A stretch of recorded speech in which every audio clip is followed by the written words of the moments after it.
مصطفیٰ پیدا کرو. بے عشق محمد جو پڑھاتے ہیں بخاری، آتا ہے بخار ان کو بخاری نہیں.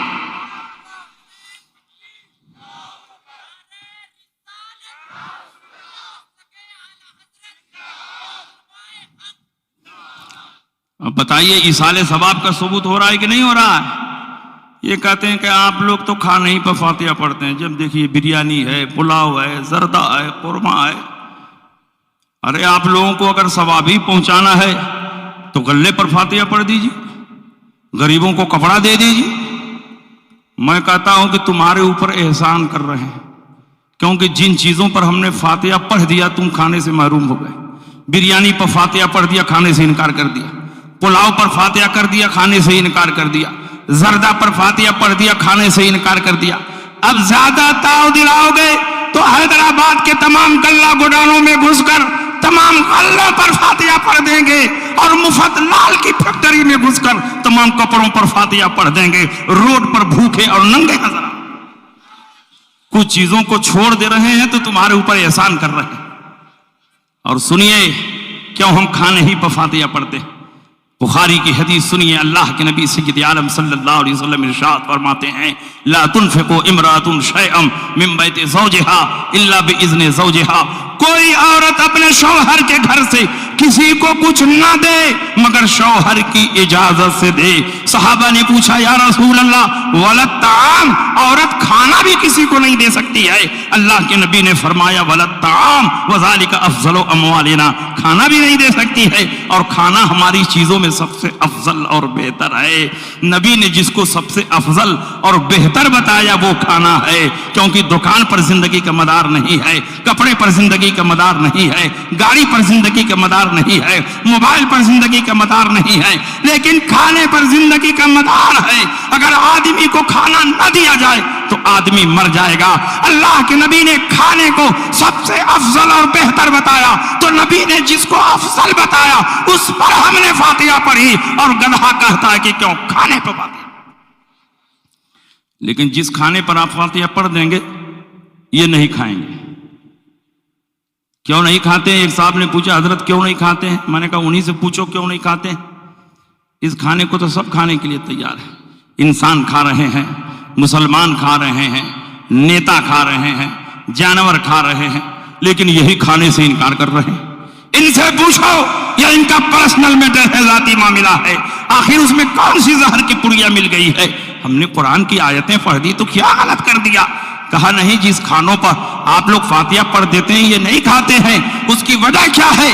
میں نے کہا اس کی ایک وجہ سمجھ میں آتی ہے. اللہ کے نبی سید آدم صلی اللہ علیہ وسلم نے ارشاد فرمایا، بخاری کی حدیث ہے ان الشیطان یستحل الطعام الا یذکر اسم اللہ علیہ. شیطان اس کھانے کو کھانے لگتا ہے جس پر بسم اللہ نہ پڑھا جائے، اور جس کھانے پر بسم اللہ پڑھ دیا جائے شیطان اس کھانے کو نہیں کھاتا.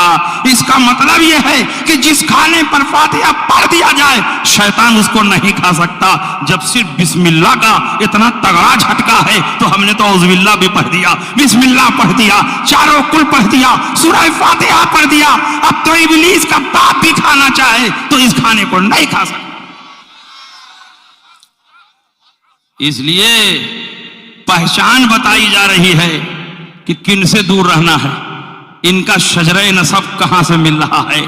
اس لیے جو عرس کی مخالفت کر رہے ہیں، جو ایصال ثواب کی مخالفت کر رہے ہیں، جو مزارات کی مخالفت کر رہے ہیں، یہ اللہ و رسول کے دشمن ہیں، یہ دین کے غدار ہیں، یہ مسلک کے باغی ہیں. ان سے ہمیں اور آپ کو دور رہنا ہے. اور حضور شہباز دکن نے حیدرآباد کی سرزمین پر رہ کر پوری زندگی مسلک اعلیٰ حضرت کا پرچم بلند کیا اور دین کے دشمنوں اور غداروں سے آپ کو بچانے کی کوشش کی ہے. انہیں کی خدمات کا نتیجہ ہے کہ آج ہزاروں اور لاکھوں کی تعداد میں اس صلح کلیت کی سرزمین پر بھی مسلک اعلیٰ حضرت کا پرچم بلند کرنے والے موجود ہیں. آج یہ دیوانگان مصطفیٰ، آج عاشقان مصطفیٰ جو بھاری تعداد میں یہاں موجود ہے، یہ حضور شہباز دکن کی خدمات کا نتیجہ. حضرت امیر معاویہ کی شان میں گستاخی ہوئی، شہباز دکن نے مرکز اہل سنت سے منہ توڑ جواب دیا. جب مولائیوں نے سرکشی کی حضور شہباز دکن نے ان کی کمر توڑنے کا کام کیا. جب وہابیوں دیوبندیوں نے نبی کی شان میں گستاخی کی تو اسی مرکز سے حضور شہباز دکن نے عظمت مصطفیٰ کا پرچم بلند کیا. جب مسلک اور مذہب پر حملہ ہوا دین کے ایک سچے خادم کی حیثیت سے مسلک کا نمائندہ ہونے کی حیثیت سے حضور شہباز دکن نے مرکز اہل سنت سے مرکز اعلیٰ حضرت عظیم البرکت کی ترجمانی فرمائی. اس لیے آج بھی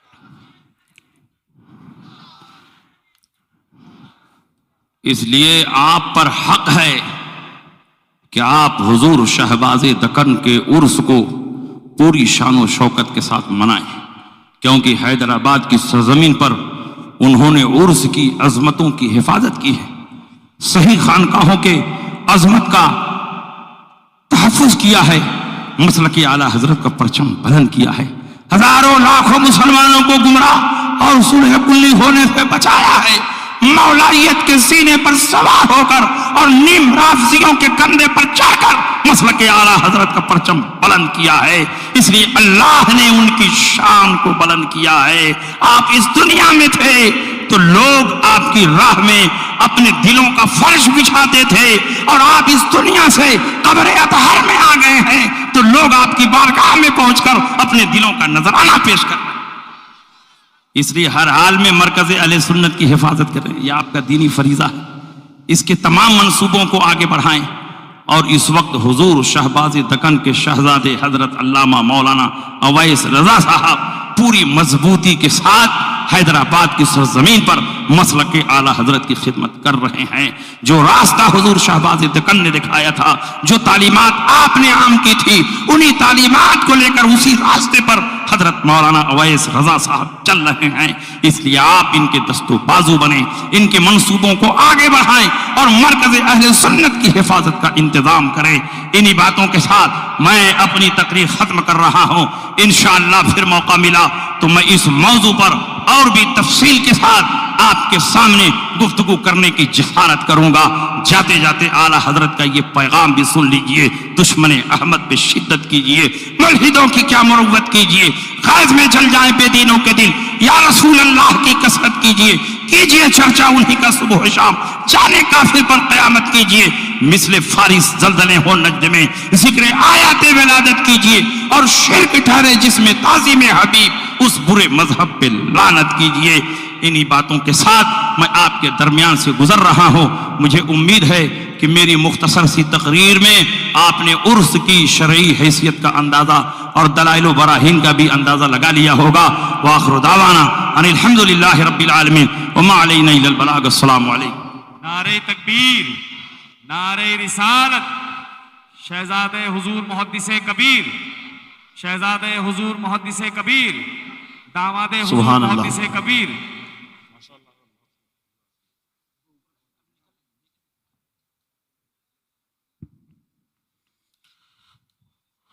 سبحان اللہ، ماشاء اللہ.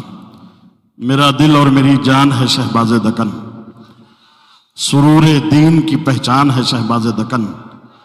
نجدیت صلح کلیت کا ایک پیڑ بھی بچ نہ پائے گا، صرف آندھی نہیں طوفان ہے شہباز دکن. بہت اچھا خطاب آپ نے ہمارے مہمان عالم دین سے سماعت کیا. ممبر نور پر شہزادہ و جانشین حضور محدث کبیر حضرت علامہ مفتی ابو یوسف صاحب قبلہ تشریف لا چکے ہیں. ساتھ ہی ساتھ داماد حضور محدث کبیر حضرت علامہ مفتی شاہد رضا صاحب قبلہ کی بھی آمد ہو چکی ہے. کافی دیر سے ممبر پر اولاد امام جعفر صادق سید عبدالوسیع صاحب قبلہ اپنی شان و شوکت کے ساتھ جلوگر ہیں. آئیے بلا کسی لمحہ انتظار کے آپ کے نور نظر سید عبدالوسیع صاحب قبلہ کو میں آپ کے حوالے کر رہا ہوں. بلبل کو پھول